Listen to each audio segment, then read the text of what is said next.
नमस्कार दोस्तों, मेरा नाम है भालचंद्र। ब्रह्मांड सिद्धेश्वर में आप सभी का स्वागत है। आज के इस वीडियो में हम चर्चा करेंगे कुंडली विश्लेषण की जो हम सीरीज ला रहे हैं उसमें आगे की जो कुंडली है जो कि यहाँ पर आप देख रहे हो। ये जो कुंडली है ये कुंडली के बारे में हम चर्चा इस वीडियो में करने वाले हैं। सबसे पहले इस कुंडली के बारे में अगर कहा जाए तो ये जो कुंडली है यह कुंडली एक स्त्री की कुंडली है। इस स्त्री के बारे में अगर कहा जाए तो इनको माँ का सुख जीवन में काफी कम मिला है। मतलब इनके उम्र के करीबन 17-18 साल में इनकी जो माँ थी वो गुजर चुकी। उसी प्रकार यह जो स्त्री है उन्होंने लव मैरिज की। लव मैरिज जो कि वो डिफरेंट कास्ट और कम्युनिटी के थे। और आगे जाके मतलब इनके शादी के करीबन 9 साल बाद ही इनके जो पति थे उन्होंने आत्महत्या की। उसी प्रकार इनके जो भाई है उनको भी स्वास्थ्य के बारे में थोड़ी समस्या है। मतलब स्किन एलर्जी है उनको। उनका जो पूरा शरीर है वह सफेद दाग से घिरा हुआ है। तो ये बात है इस कुंडली में। तो ये जो सभी बातें हैं, ये जो सभी इफेक्ट है, ये सभी इफेक्ट इस कुंडली को क्यों मिले, इसके पीछे के कारण क्या है, इसके बारे में चर्चा इस वीडियो में हम करेंगे। तो सबसे पहले जैसे मैंने कहा कि ये जो कुंडली एक स्त्री की कुंडली है। अब कुंडली के बारे में अगर देखो तो यह जो लगन है वह लगन गुरु का है या फिर धनु लगन है और वहां पर गुरु भी है। उसी प्रकार दूसरी जो बात हमारे समझ में आती है कि यह जो इनका जो जन्म है वह जन्म मीन राशि के अमावस का है। मतलब रवि और चंद्रमा एक ही राशि में है तो इसे अमावस का जन्म कहते हैं। और डिग्री वाइज भी देखा जाए तो करीबन रवि और चंद्रमा की युति है।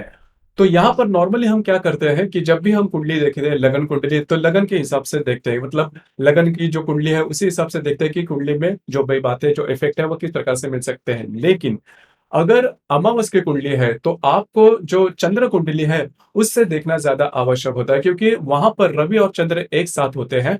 और अगर आप वहीं से कुंडली देखें, मतलब जो चंद्र कुंडली है वहीं से देखें, तो आपको मिलने वाले जो इफेक्ट है वो बहुत ज्यादा कंफर्म हो जाते हैं।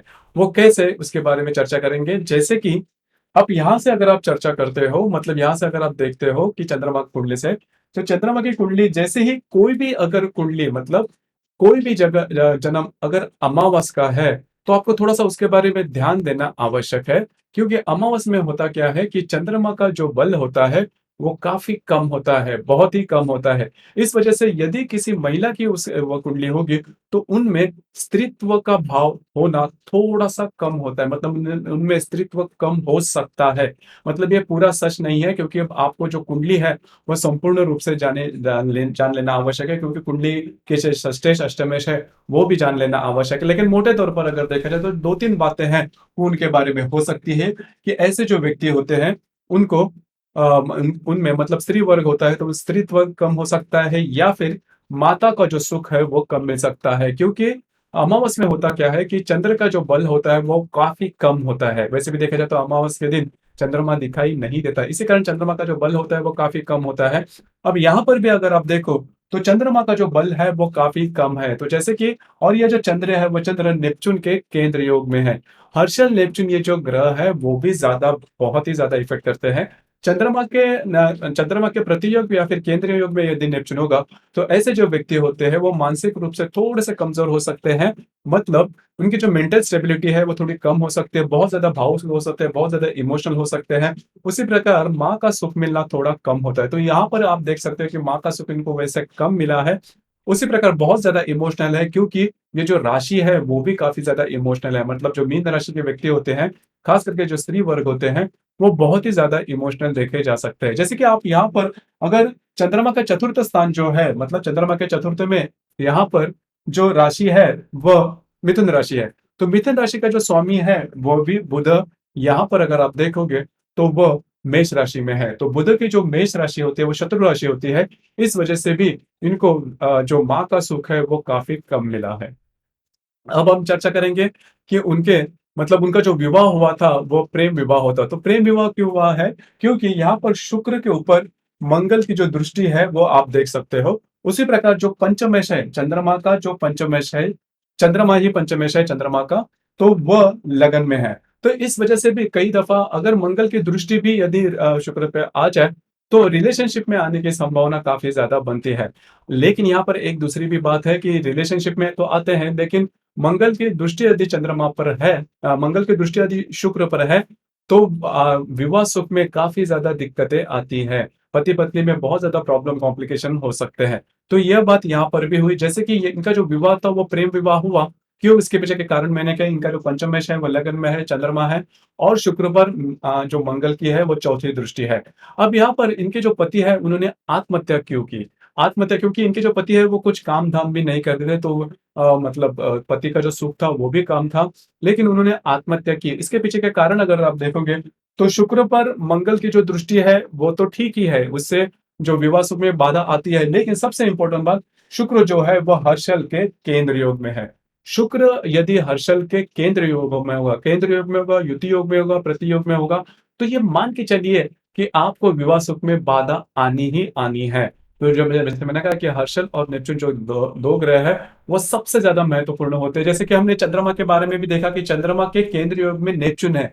इसकी वजह से इनको माँ का सुख कम मिलना या फिर ये बहुत ज्यादा इमोशनल होना और इमोशन के चलते उन्होंने गलत भी निर्णय लिया था विवाह के बारे में, क्योंकि उनको पता था कि उनके जो पति है वो कुछ नहीं करते मतलब करियर के मामले में, फिर भी उन्होंने विवाह किया क्योंकि बहुत ज्यादा इमोशनल थे, इसी वजह से ये बात हुई और आगे जाके उसका खामियाजा भी इन्हें भुगतना पड़ा। जैसे कि इनके जो पति थे उन्होंने आत्महत्या की। अब यहाँ पर और एक तीसरी बात है जो कि महत्वपूर्ण है कि इनके जो भाई है जैसे मैंने कहा कि भाइयों इनके जो भाई में हेल्थ इश्यूज है, स्किन एलर्जी है, मतलब इनके पूरे शरीर पर सफेद दाग है। तो यहाँ पर अगर आप तृतीय भाव देखोगे चंद्रमा का, यदि तृतीय भाव देखोगे कि चंद्रमा का जो तृतीय से शुक्र जो कि व्यय भाव में है, चंद्रमा के व्यय भाव में है और यहाँ पर इस फिर से इस शुक्र के साथ जो मैंने कही सप्तम भाव के मामले में भी कि हर्षल केंद्र योग में है और मंगल की दृष्टि भी है।